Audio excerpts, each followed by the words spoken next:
Mateus 2. A visita dos magos. Jesus nasceu na cidade de Belém, na região da Judéia, quando Herodes era rei da terra de Israel. Nesse tempo, alguns homens que estudavam as estrelas vieram do Oriente e chegaram a Jerusalém. Eles perguntaram: "Onde está o menino que nasceu para ser o rei dos judeus? Nós vimos a estrela dele no Oriente e viemos adorá-lo." Quando o rei Herodes soube disso, ficou muito preocupado, e todo o povo de Jerusalém também ficou. Então Herodes reuniu os chefes dos sacerdotes e os mestres da lei e perguntou onde devia nascer o Messias. Eles responderam: "Na cidade de Belém, na região da Judéia, pois o profeta escreveu o seguinte: Você, Belém, da região de Judá, de modo nenhum é a menor entre as principais cidades de Judá, pois de você sairá o líder que guiará o meu povo de Israel." Essa profecia está em Miqueias 5:2. Então Herodes chamou os visitantes do Oriente para uma reunião secreta e perguntou qual o tempo exato em que a estrela havia aparecido. E eles disseram. Depois os mandou a Belém com a seguinte ordem: "Vão e procurem informações bem certas sobre o menino, e quando o encontrarem, me avisem, para eu também ir adorá-lo." Depois de receberem a ordem do rei, os visitantes foram embora. No caminho viram a estrela, a mesma que tinham visto no Oriente.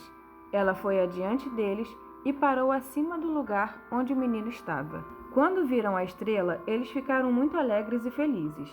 Entraram na casa e encontraram o menino com Maria, a sua mãe. Então se ajoelharam diante dele e o adoraram. Depois abriram os seus cofres e lhe ofereceram presentes, ouro, incenso e mirra.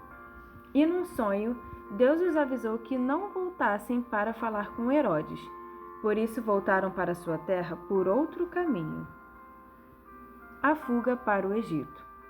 Depois que os visitantes foram embora, um anjo do Senhor apareceu num sonho a José e disse: "Levante-se, pegue a criança e a sua mãe e fuja para o Egito.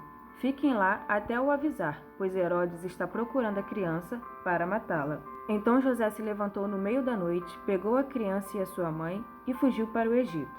E eles ficaram lá até a morte de Herodes. Isso aconteceu para se cumprir o que o Senhor tinha dito por meio do profeta: "Eu chamei o meu filho que estava na terra do Egito." Oséias 11:1. Quando Herodes viu que os visitantes do Oriente o haviam enganado, ficou com muita raiva e mandou matar, em Belém e nas suas vizinhanças, todos os meninos de menos de 2 anos. Ele fez isso de acordo com a informação que havia recebido sobre o tempo em que a estrela havia aparecido. Se cumpriu o que o profeta Jeremias tinha dito. Ouviu-se um som em Ramá, o som de um choro amargo. Era Raquel chorando pelos seus filhos. Ela não quis ser consolada, pois todos estavam mortos. Isso está em Jeremias 31:15. Depois que Herodes morreu, um anjo do Senhor apareceu num sonho a José no Egito e disse: "Levante-se, pegue a criança e a sua mãe e volte para a terra de Israel, pois as pessoas que queriam matar o menino já morreram." Então José se levantou, pegou a criança e a sua mãe e voltou para a terra de Israel. Mas, quando ficou sabendo que Arquelau, filho do rei Herodes, estava governando a Judéia no lugar do seu pai, teve medo de ir morar lá. Depois de receber num sonho mais instruções, José foi para a região da Galileia e ficou morando numa cidade chamada Nazaré. Isso aconteceu para se cumprir o que os profetas tinham dito: o Messias será chamado de Nazareno. Isaías 11:1. Aqui na minha Bíblia de estudo tem uma parte que se chama Aplicação para a Vida.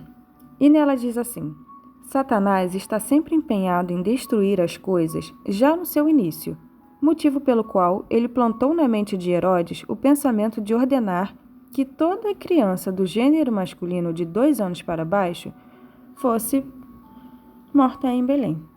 Pelo fato de Herodes estar assustado com o Cristo recém-nascido, o qual os magos haviam falado. Acho interessante que Satanás tivesse medo de uma criança e que uma criança fosse o rei dos judeus. Reis governam, e talvez uma lição aqui seja que se quisermos governar e reinar como reis nesta vida, como dizem Romanos 5,17 e Apocalipse 1,6, devemos também nos tornar como crianças. Quando agimos como elas, com humildade, confiança, modéstia, espírito perdoador, assustamos o diabo, assim como o menino Jesus assustou Herodes. Se você quer ser uma ameaça para o inimigo, torne-se como uma criança na fé.